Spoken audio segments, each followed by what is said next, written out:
Salut, je m'appelle Mathieu, et j'ai vu de mes propres yeux un adjudant-chef, un ingénieur militaire bardé de diplômes, éclater de rire au visage d'Hugo, un gamin de 12 ans, alors que le moteur de notre seul VAB venait de nous lâcher en pleine opération.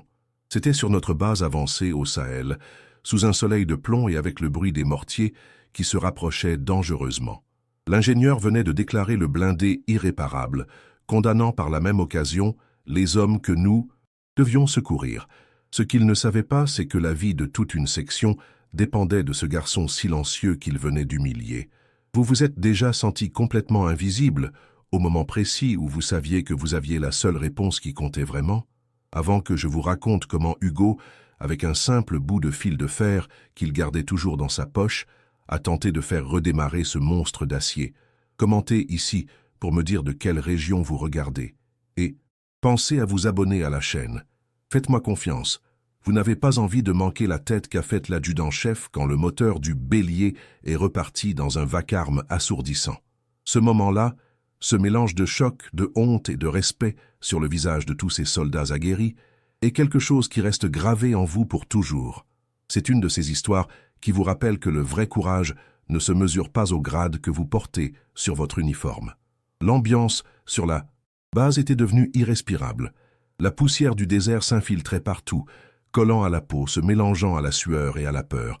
Le bélier, notre unique véhicule de l'avant blindé, était censé être notre bouclier, notre bélier pour enfoncer les lignes ennemies et extraire la section du sergent Moreau. Mais il se tenait là, silencieux et inerte, comme une bête de métal morte au milieu de la cour. Dans la radio, la voix de Moreau devenait de plus en plus faible, entrecoupée de crépitements et du son lointain des échanges de tirs. Il nous disait qu'il avait des blessés, qu'ils étaient presque à court de munitions. Chaque minute de silence de ce moteur était une minute de vie en moins pour eux. L'adjudant-chef Dubois et son équipe de mécaniciens s'affairaient autour du blindé depuis plus d'une heure. C'était un spectacle presque comique s'il n'avait pas été si tragique. Des ordinateurs portables branchés partout, des schémas techniques déroulés sur le capot brûlant, des discussions complexes sur des capteurs et des protocoles de diagnostic. Dubois, avec son air supérieur et sa confiance inébranlable dans la technologie, a fini par rendre son verdict. Il a débranché son ordinateur, s'est essuyé les mains sur un chiffon en soupirant et a déclaré d'une voix forte pour que tout le monde entende « Panne catastrophique de la pompe d'injection. C'est mort. Impossible de réparer ici. » Un silence de mort est tombé sur la base. L'espoir venait de s'éteindre, officiellement. Pendant tout ce temps, Hugo était resté à l'écart, assis sur une caisse de munitions vide, à l'ombre d'un mur de sacs de sable. Personne ne faisait vraiment attention à lui. Il était l'orphelin du coin, le gamin silencieux que la base avait plus ou moins adopté, le traitant parfois comme une mascotte, souvent comme s'il était transparent. Il n'avait pas quitté le VAB des yeux, mais il ne regardait pas les écrans des ingénieurs, ni leurs manuels. Il observait la machine elle-même, la tête légèrement penchée, comme s'il écoutait une conversation que personne d'autre ne pouvait entendre. Son père, un mécanicien de village capable de faire revivre les plus vieux tracteurs, lui avait appris que chaque moteur a sa propre voix, ses propres plaintes, si on sait les écouter. Le désespoir était à son comble lorsque Dubois, dans un geste de pure frustration, a jeté sa clé à molette au sol. Le bruit métallique a résonné dans le silence pesant. Mission de sauvetage annulée, a-t-il lâché, sans même regarder le sergent Moreau dont le visage s'était décomposé. C'est à ce moment précis, dans ce vide sans espoir, qu'Hugo s'est levé. Il a traversé la cour d'un pas lent et s'est glissé entre les ingénieurs abattus, sans un mot. Il a simplement posé sa petite main pleine de poussière sur le bloc moteur froid du bélier. Ce geste, si simple et si calme au milieu du chaos et de la panique, a attiré tous les regards. Le temps semblait s'être suspendu. Dubois a éclaté d'un rire sec, un son qui a craqué dans l'air lourd comme une branche morte. « Et puis quoi encore ?» a-t-il lancé, en s'adressant à toute personne sauf à Hugo. « On va laisser le petit sorcier du village faire sa magie sur un moteur de pointe? On n'a pas le temps pour ces gamineries. » Son mépris était palpable, épais comme la graisse sur ses mains. Il voyait en Hugo non pas une aide potentielle, mais une insulte à son expertise, à ses années de formation et à ses diplômes. Pour lui, la situation était déjà scellée par la science et la technologie, et ce gamin qui osait toucher son moteur était une distraction ridicule, presque une profanation. J'ai senti la colère monter en moi, une boule chaude dans la gorge. L'injustice était là, flagrante, dans ce rire arrogant face à un silence si digne. Mais le sergent Moreau, lui, ne riait pas. Son visage était un masque de granit où la sueur traçait des sillons dans la poussière. Il venait de retirer son casque radio et le silence soudain semblait encore plus assourdissant. On pouvait deviner les appels désespérés qu'il venait d'entendre. Il a fusillé Dubois du regard, un regard qui disait clairement « la ferme ». Il ne croyait pas en Hugo, pas vraiment. On voyait dans ses yeux qu'il était au bout du rouleau, prêt à s'accrocher à n'importe quoi, même à la plus folle des idées. C'était le regard d'un homme qui n'a plus rien à perdre. « Laissez-le » a-t-il grogné d'une voix rauque. Ce n'était pas une suggestion, c'était un ordre. Né du désespoir le plus pur, un défi lancé à la logique froide de l'ingénieur. Hugo, lui, semblait évoluer dans une autre dimension, complètement imperméable au drame qui se jouait autour de lui. Il n'a même pas scié face au rire de Dubois, ni à l'ordre de Moreau. Il était entièrement absorbé par sa tâche. Ses petits doigts sales, étonnamment agiles, parcouraient les tuyaux et les câbles du moteur avec une délicatesse qu'aucun des mécaniciens n'avait eue. Il a fermé les yeux un instant, la tête penchée, comme un médecin écoutant le souffle d'un patient mourant. Il ne lisait pas de manuel, il ne consultait pas d'ordinateur. Il lisait la machine elle-même, avec ses mains, ses oreilles, et une sorte de sixième sens que personne ne pouvait comprendre. Il était la connaissance intuitive face au savoir académique, et le contraste était saisissant, presque dérangeant, pour ces hommes habitués aux procédures. Soudain, son doigt s'est arrêté sur un point précis, une petite valve métallique, presque invisible, cachée sous un amas de graisse séchée et de sable. C'était une pièce si insignifiante que personne n'y aurait prêté attention. Hugo s'est tourné vers Moreau, et avec les quelques mots de français qu'il maîtrisait, il a murmuré « pas la pompe ». Ici, l'air, le sable bloque. Dubois a haussé les épaules avec exaspération. C'est une simple soupape de purge d'air, gamin. Ça n'a aucun rapport avec le circuit d'injection principal. Le diagnostic est formel. Il s'est lancé dans une explication technique condescendante sur la différence entre une prise d'air et une défaillance de la pompe à haute pression, traitant Hugo comme un idiot, tout en réaffirmant son autorité devant les autres soldats. C'est à ce moment-là que la radio a craché de nouveau. Une voix paniquée, à peine audible à travers les parasites. « Ils sont sur nous, on ne tiendra pas 5 minutes de plus !» Ce cri a été l'étincelle. Moreau a blêmi. Il a pivoté vers Dubois, le visage tordu par une urgence qui balayait tous les protocoles et toutes les hiérarchies. « Assez !» a-t-il hurlé, faisant sursauter tout le monde. Puis il s'est accroupi à la hauteur d'Hugo, un geste que personne ne l'avait jamais vu faire. Il a regardé le garçon droit dans les yeux et a dit d'une voix soudainement calme, presque suppliante, « Montre-moi, fais ce que tu as à faire. » L'autorité venait de basculer de manière spectaculaire. Le savoir de l'ingénieur ne valait plus rien face à l'instinct d'un enfant. Le visage de l'adjudant-chef Dubois est passé par toutes les couleurs. La surprise, l'indignation puis une rage froide et contenue. Être contredit par un sergent était déjà une offense, mais être publiquement désavoué au profit d'un gamin illettré était l'humiliation suprême. Il est resté là, les bras croisés, sa clé à molette pendant mollement de sa main, comme un roi déchu observant un paysan s'asseoir sur son trône. Son silence était plus lourd que n'importe quelle protestation. Il regardait la scène avec un mépris glacial, attendant, espérant presque que l'enfant échoue pour pouvoir dire « Je vous l'avais bien dit ». Autour de nous, les autres soldats n'osaient de plus bouger, retenant leur souffle. Ce n'était plus une simple réparation. C'était devenu un duel silencieux entre l'orgueil et le désespoir. Je me souviens de cette tension comme si c'était hier. L'air était électrique. Personne ne croyait vraiment qu'Hugo réussirait, mais tout le monde voulait y croire. C'était un espoir absurde, irrationnel, né des cendres de la logique. Ce moment a mis en lumière une vérité crue de notre monde. Combien de fois les titres, les grades et la prétendue expertise nous rendent aveugles à la solution la plus simple, juste parce qu'elle ne vient pas de la bonne personne? Dubois était tellement certain de son savoir qu'il était devenu incapable de voir au-delà de ses schémas. Il était prisonnier de sa propre intelligence. Et là, devant nous, un enfant armé de rien d'autre que son intuition était sur le point de nous donner une leçon que personne sur cette base n'oublierait jamais. L'ordre du sergent Moreau a flotté dans l'air surchauffé, lourd et irréel. Le visage de l'adjudant-chef Dubois se figea, passant de l'arrogance à une incrédulité glaciale.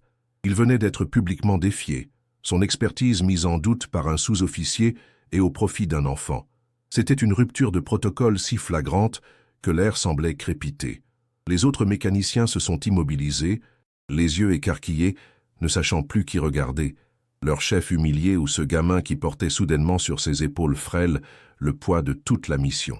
Le silence était absolu, rompu seulement par le vent qui soulevait des tourbillons de sable et le crépitement lointain des combats.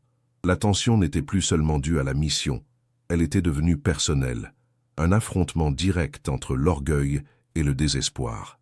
Ignorant complètement le drame qui se jouait autour de lui, Hugo s'est approché du moteur ouvert. Il n'a pas jeté un seul regard aux ordinateurs de diagnostic, ni aux manuels techniques étalés. Ses mouvements étaient lents, délibérés, presque cérémonieux. Il a posé ses deux mains sur le bloc métallique, comme pour sentir son pouls. Il a fermé les yeux. Pendant une longue minute, il est resté ainsi, immobile, la tête légèrement penchée. On aurait dit un chaman écoutant les esprits de la terre, pas un mécanicien en herbe. Les soldats le regardaient, partagés, entre le scepticisme et une lueur d'espoir irrationnel. Dans ce monde de procédures rigides et de solutions techniques, l'approche d'Hugo était une hérésie, quelque chose de si fondamentalement différent que c'en était presque dérangeant à regarder. Puis, ses doigts ont commencé à bouger. Avec une agilité surprenante, ils ont parcouru les conduits, les câbles, les injecteurs, non pas comme quelqu'un qui cherche, mais comme quelqu'un qui lit en braille une histoire qu'il connaît déjà. Ses mains évitèrent les pièces principales, celles que l'équipe de Dubois avait démontées et testées pendant 1 heure. Elles se sont attardées sur des zones que les ingénieurs avaient jugées sans importance. Je l'observais, fasciné. Il y avait une telle confiance dans ses gestes, une telle intimité avec la machine. Il n'était pas en train de la réparer, il était en train de communiquer avec elle. On sentait qu'il cherchait quelque chose de subtil, une dissonance que seuls ses sens affûtés pouvaient percevoir, un secret que le métal refusait de livrer aux machines de diagnostic. Soudain, son exploration s'est arrêtée. Son index s'est posé sur un point précis, une petite valve en laiton à peine plus grosse qu'un ongle, presque entièrement dissimulée sous une durite et recouverte d'une épaisse couche de graisse et de sable. C'était une pièce si insignifiante, si anodine, que même l'inspection la plus minutieuse l'aurait probablement ignorée. Elle ne faisait partie d'aucun des systèmes principaux listés dans les procédures de panne. Hugo a tapoté la valve du bout du doigt, puis a de nouveau penché la tête, écoutant attentivement. Il a ensuite levé les yeux vers Moreau, qui n'avait pas bougé d'1 centimètre, le regard fixé sur lui. Le silence était si total que j'entendais le sang battre dans mes tempes. C'était le moment de vérité. Avec les quelques mots de français qu'il maîtrisait, il a murmuré d'une voix claire mais basse, « Pas la pompe. Ici, l'air. Le sable bloque. » L'adjudant-chef Dubois a laissé échapper un grognement de mépris. « C'est la soupape de purge du circuit secondaire, gamin. Ça n'a rien à voir. Le diagnostic a montré une chute de pression catastrophique à la pompe principale.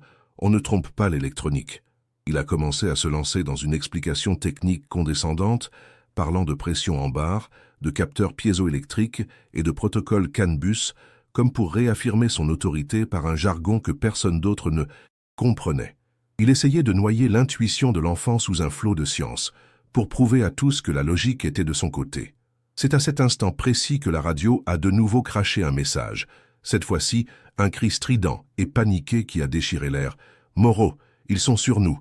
On est à court de munitions. On ne tiendra pas 5 minutes de plus. » La voix s'est coupée dans un bruit de tirs rapprochés et de statique. Ce cri a été comme un électrochoc. Toute la théorie, toute la hiérarchie, tout l'orgueil se sont évaporés en 1 seconde. La réalité venait de frapper, brutale et mortelle. Le visage du sergent Moreau, déjà pâle, est devenu cireux.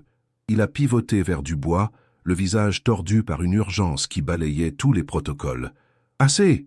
a-t-il hurlé, faisant sursauter tout le monde, y compris l'adjudant-chef qui s'est tu net.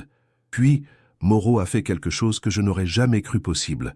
Il a mis un genou à terre, se plaçant à la hauteur d'Hugo.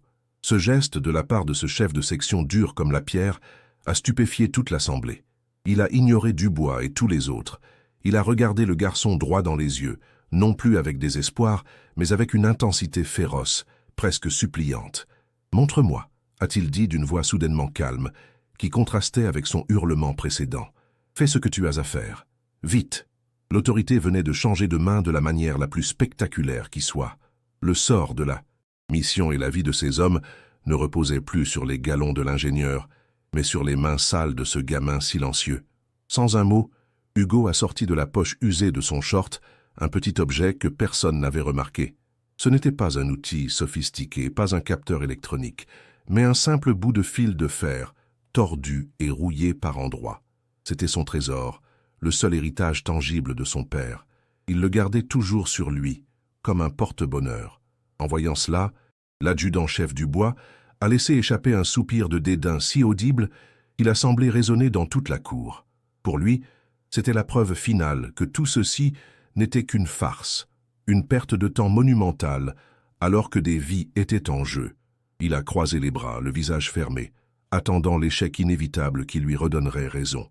L'humiliation de l'enfant semblait être son seul objectif désormais. Avec une délicatesse qui contrastait violemment avec l'urgence de la situation, Hugo a inséré l'extrémité du fil de fer dans la minuscule ouverture de la soupape de purge. Ses doigts, bien que petits et sales, se déplaçaient avec la précision d'un chirurgien. Il ne forçait rien. Il grattait, tournait, extrayait de minuscules grains de sable compactés, un par un. On pouvait presque sentir sa concentration. Les soldats autour de nous s'étaient rapprochés, formant un cercle silencieux, étendu. Personne n'osait respirer trop fort, de peur de briser cette bulle de concentration. Intense. Chaque grain de sable qui tombait sur le métal chaud du moteur était comme une petite victoire. Un pas de plus, vers un espoir que personne n'osait encore formuler à voix haute. Une fois la valve dégagée, Hugo ne s'est pas arrêté là. Il a ramassé une petite pierre plate sur le sol poussiéreux, puis il a commencé à tapoter le corps de la soupape et la durite adjacente. Ce n'étaient pas des coups donnés au hasard. Il suivait un rythme étrange et précis, une sorte de mélodie percussive que lui seul semblait comprendre. C'était une astuce que son père lui avait montrée sur les vieux moteurs de tracteur pour déloger les bulles d'air et les impuretés tenaces par vibration. Dans le silence de mort de la base, ces petits coups secs et réguliers étaient le seul son audible, une sorte de code morse envoyé à une machine mourante, un rituel ancestral face à la technologie défaillante. C'était à la fois fascinant et profondément déroutant. Ce spectacle était surréaliste. Un enfant armé d'un fil de fer et d'une pierre, tentant de ressusciter une machine de guerre de plusieurs tonnes que les meilleurs ingénieurs avaient déclarée cliniquement morte. Le visage de Dubois était un masque de mépris et d'impatience. Il marmonnait des choses sur le protocole et la perte de temps. Le sergent Moreau, lui, était figé, les poings serrés si fort que ses jointures étaient blanches. Son regard ne quittait pas les mains de l'enfant, oscillant entre un scepticisme total et une prière silencieuse. Nous étions tous suspendus à ses gestes. Ce n'était plus une question de mécanique, mais de foi. Foi non pas en un Dieu, mais en l'intuition pure, en ce savoir qui ne s'apprend pas dans les livres, mais qui se transmet de main en main. Enfin, après ce qui a semblé une éternité, Hugo s'est reculé. Il a essuyé ses paumes pleines de graisse et de sable sur son pantalon usé, un geste simple, presque banal, qui tranchait avec l'intensité du moment. Il a inspecté son travail une dernière fois, hochant la tête pour lui-même, comme satisfait. Puis il a levé les yeux vers le sergent Moreau. Il n'y avait aucune fierté dans son regard, aucune arrogance. Juste une certitude tranquille, une affirmation silencieuse que sa part du travail était terminée. Tout le poids de la situation venait de basculer à nouveau, retombant entièrement sur les épaules de Moreau. Le destin de ces hommes, le succès ou l'échec de la mission, tout dépendait maintenant d'un simple tour de clé. Puis, sa voix a percé le silence clair et sans la moindre hésitation. Maintenant, ce n'était pas une question ni une suggestion, c'était une affirmation, un ordre presque. Ce simple mot, prononcé par ce gamin, avait plus de poids et d'autorité que toutes les explications techniques de l'adjudant-chef Dubois. Le sergent Moreau a dégluti difficilement. Sa main, celle d'un soldat aguerri habitué à tenir une arme, tremblait légèrement en se dirigeant vers le tableau de bord du VAB. Il a jeté un dernier regard vers la radio, comme s'il pouvait y entendre ces hommes, puis il a fixé la clé de contact. Il a tourné la tête vers Hugo, qui l'observait avec ce même calme imperturbable. C'était le moment. Tout allait se jouer dans les 3 prochaines secondes. Moreau a pris une profonde inspiration, le regard perdu vers l'horizon où ces hommes se battaient pour leur vie. Il a fermé les yeux un instant, Puis sa main s'est refermée sur la clé et l'a tournée d'un coup sec. Le démarreur a gémi. Un son, métallique et familier, le bruit de l'échec que nous avions entendu tant de fois cette dernière heure, un son qui signifiait la fin de tout espoir. Mon estomac s'est noué. Le visage de Dubois s'est fendu d'un rictus de triomphe méprisant. Le gémissement a duré 1 seconde, 2 secondes, une éternité. C'était fini. Le gamin avait échoué. Et puis, juste au moment où le silence allait s'installer, quelque chose d'autre s'est produit. Un son différent, une toux, un hoquet profond venu des entrailles de la bête d'acier. Cette toux, ce hoquet venu des profondeurs du bélier, s'est transformé en un crachotement violent et irrégulier. Une épaisse fumée noire et grasse a jailli du pot d'échappement, recouvrant tout d'une suie âcre.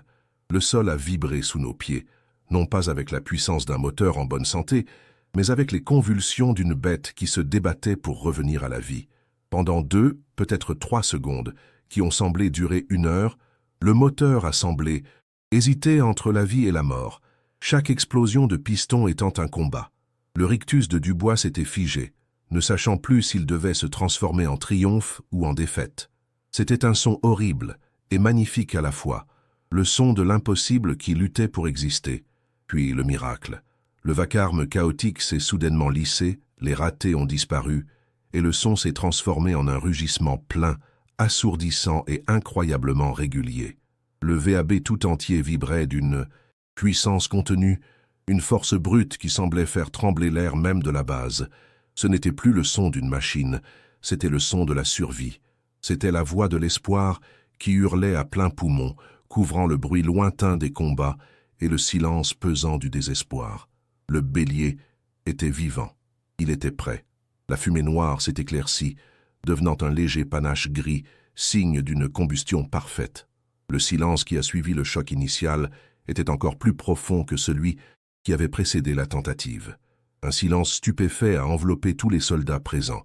Personne n'osait bouger, n'osait parler. Puis, un cri rauque, un seul, a jailli de la gorge d'un des jeunes soldats de la section de Moreau. Ce n'était pas un cri de joie, mais un cri de pur soulagement, comme celui d'un homme qui échappe à la noyade. Le sergent Moreau, lui, était pétrifié. Sa main était encore crispée sur la clé de contact, ses jointures blanches. Son visage, habituellement un masque de dureté, était une toile où se peignaient l'incrédulité, la stupéfaction et une lueur de reconnaissance si intense qu'elle en était presque douloureuse. Son regard a quitté le tableau de bord pour se poser sur Hugo. Ce n'était pas de la gratitude, pas encore. C'était plus profond. C'était du respect, un respect pur, presque craintif. Quant à l'adjudant-chef Dubois, son visage était un spectacle à lui tout seul. La mâchoire lui pendait lamentablement. Son expression d'arrogance et de mépris s'était évaporée pour laisser place à un vide abyssal. Ses yeux, fixés sur le moteur qui tournait comme une horloge suisse, étaient écarquillés, vides de toute compréhension. Le sang avait quitté son visage, le laissant pâle sous la crasse et la sueur. Son univers venait de s'effondrer. Son savoir, ses diplômes, ses ordinateurs de diagnostic, ses certitudes techniques, tout ça venait d'être réduit en cendres par un gamin silencieux et un simple bout de fil de fer. Il était la statue vivante de l'humiliation, un monument à l'orgueil brisé en 1000 morceaux devant tous ses subordonnés. Et Hugo, il n'a pas souri, il n'a pas jubilé, il n'a même pas regardé Dubois. Il est resté là, immobile, les mains le long du corps, observant le moteur avec une satisfaction tranquille, comme un artiste qui contemple son œuvre achevée.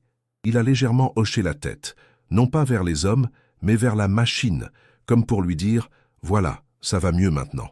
Son calme au milieu de cette explosion d'émotion était la chose la plus déstabilisante de toutes. Il n'avait pas cherché la gloire ou la reconnaissance.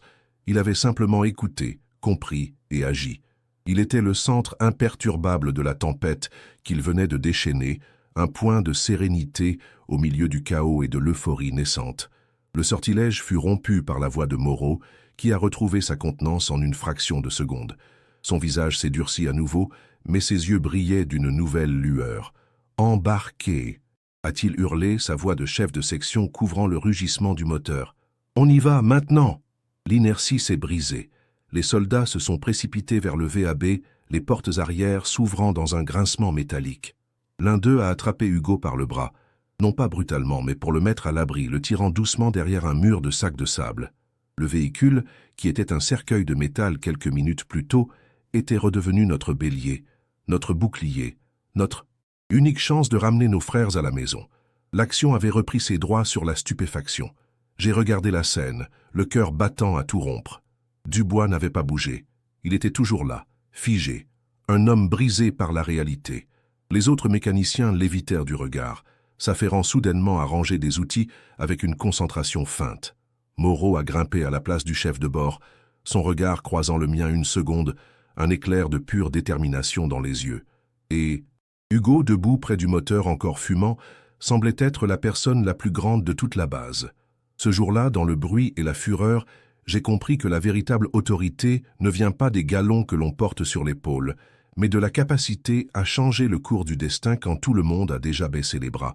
Le bélier est revenu 2 heures plus tard, couvert de poussière et de nouvelles éraflures, mais avec tous les hommes de la section de Moreau à son bord, blessés, épuisés mais vivants. En descendant du blindé, leurs visages étaient des masques de fatigue et de soulagement. L'un d'eux, le radio dont la voix paniquée nous avait glacé le sang, a posé les yeux sur Hugo qui était resté assis sur sa caisse de munitions, à l'écart. Le soldat a pointé le doigt vers lui et a demandé à Moreau « C'est vrai ce qu'on nous a dit? C'est ce gamin qui… » Moreau a simplement hoché la tête. Le soldat a regardé Hugo, un long regard plein d'une incrédulité qui se transformait lentement en une gratitude si profonde qu'elle se passait de mots. Ce silence-là valait toutes les médailles du monde. Du jour au lendemain, Hugo n'était plus invisible. Il n'était plus le gamin errant qu'on tolérait.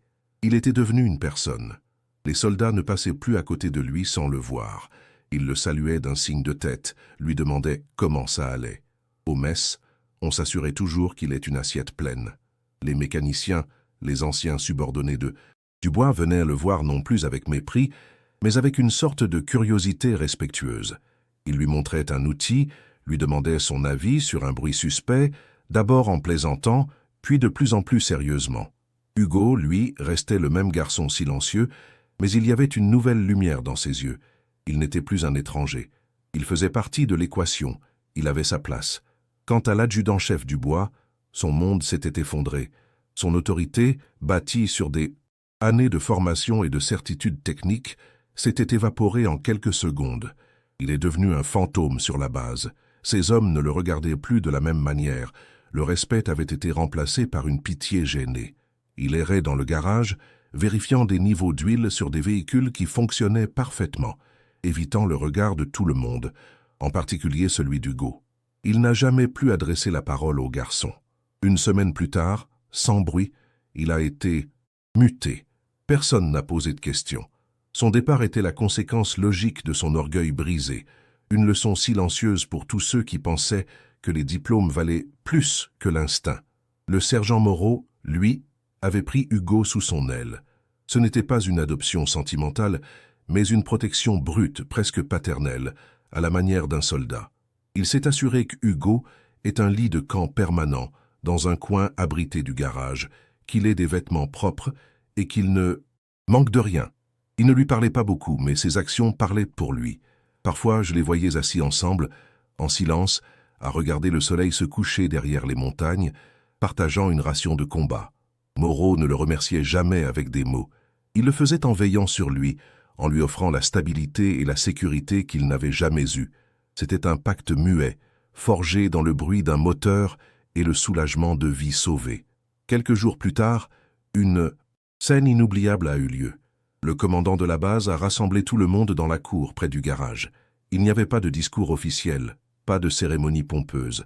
Il s'est approché d'Hugo, qui se tenait à côté de Moreau, l'air un peu intimidé. Le commandant n'a pas sorti de médaille. À la place, il a défait l'écusson de sa propre unité de la manche de son treillis, un geste d'une portée symbolique immense dans l'armée. Il s'est accroupi et l'a tendu à Hugo. « Tu fais partie de la famille, maintenant » a-t-il dit simplement. Hugo a pris l'écusson, ses petits doigts se refermant sur le tissu brodé.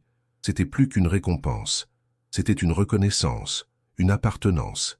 Il avait trouvé un foyer. Hugo est devenu le gardien non officiel du garage. Il passait ses journées là, non plus comme un observateur, mais comme un membre actif, bien que silencieux, de l'équipe. Il nettoyait des pièces, tendait le bon outil au bon moment sans qu'on le lui demande. Et surtout, il écoutait. Il écoutait le ronronnement des moteurs, le sifflement des turbos, le cliquetis des valves. Les mécaniciens avaient appris à faire confiance à ses oreilles plus qu'à leurs propres instruments. Quand Hugo fronçait les sourcils en entendant un son particulier, tout le monde s'arrêtait pour écouter avec lui.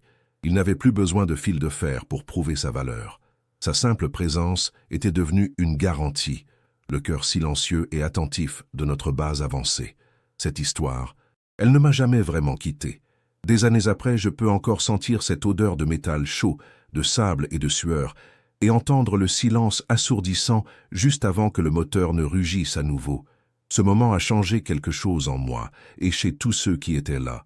J'ai vu des hommes durs, des vétérans qui en avaient vu d'autres, regarder un enfant avec une forme de respect quasi religieux. Ce jour-là, ce n'est pas seulement un moteur qui a été réparé. C'est notre propre arrogance qui a été brisée, notre certitude aveugle dans nos systèmes et nos hiérarchies. Nous avons appris de la manière la plus brutale et la plus belle qui soit que la valeur d'une personne ne se mesure pas à son uniforme, à son âge ou aux mots qu'elle utilise, mais à ce qu'elle est capable de voir quand tous les autres sont aveugles. La leçon que nous avons tous retenue est que le savoir et la compréhension sont deux choses très différentes. L'adjudant-chef Dubois possédait le savoir. Il avait les manuels, les diagnostics, les données. Mais Hugo possédait la compréhension. Il ne voyait pas un assemblage de pièces mécaniques, il voyait un organisme vivant avec ses propres faiblesses, sa propre voix. Il a écouté ce que la machine essayait de dire, au lieu de lui imposer ce qu'elle aurait dû être selon les schémas. Cette journée nous a rappelé que l'orgueil est le plus grand des handicaps, bien plus que le manque d'éducation formelle. Il nous enferme dans une boîte si petite que la solution, même si elle est juste sous notre nez, devient complètement invisible. Parfois, il faut le courage du désespoir pour enfin ouvrir les yeux. Hugo est resté notre ange gardien silencieux pendant tout le reste de notre déploiement. Il n'a jamais cherché les honneurs ni la gloire. Sa récompense, c'était de voir le bélier partir en mission et revenir avec tout le monde à bord, sain et sauf. Il est devenu une légende vivante, non seulement pour notre unité, mais aussi pour celles qui nous ont succédé. L'histoire du gamin du bélier se transmettait de rotation en rotation, un rappel constant de rester humble et d'ouvrir son esprit. Son avenir? Je ne sais pas ce qu'il est devenu après notre départ, mais je sais une chose. Pendant un temps, dans le chaos de la guerre, il a eu une famille qui veillait sur lui, et il a enseigné à cette famille une leçon qu'aucun manuel militaire ne pourra jamais contenir. Le bélier, lui-même, est devenu plus qu'un simple véhicule blindé. Il était devenu un symbole. Chaque fois que son moteur démarrait avec ce rugissement puissant et régulier, c'était un hommage à Hugo, c'était un rappel tangible que les plus grands problèmes ont parfois les solutions les plus simples, et que l'intuition est une forme d'intelligence que nous avons tort de mépriser. Et l'écusson que le commandant lui avait donné? Hugo l'avait cousu lui-même sur sa chemise en lambeaux. Ce petit morceau de tissu brodé, porté par ce gamin silencieux, avait plus de valeur et de signification que n'importe quelle médaille clinquante. Ce n'était pas la récompense d'un acte héroïque, mais le symbole d'une appartenance, la preuve qu'il avait trouvé sa place au milieu de nous tous.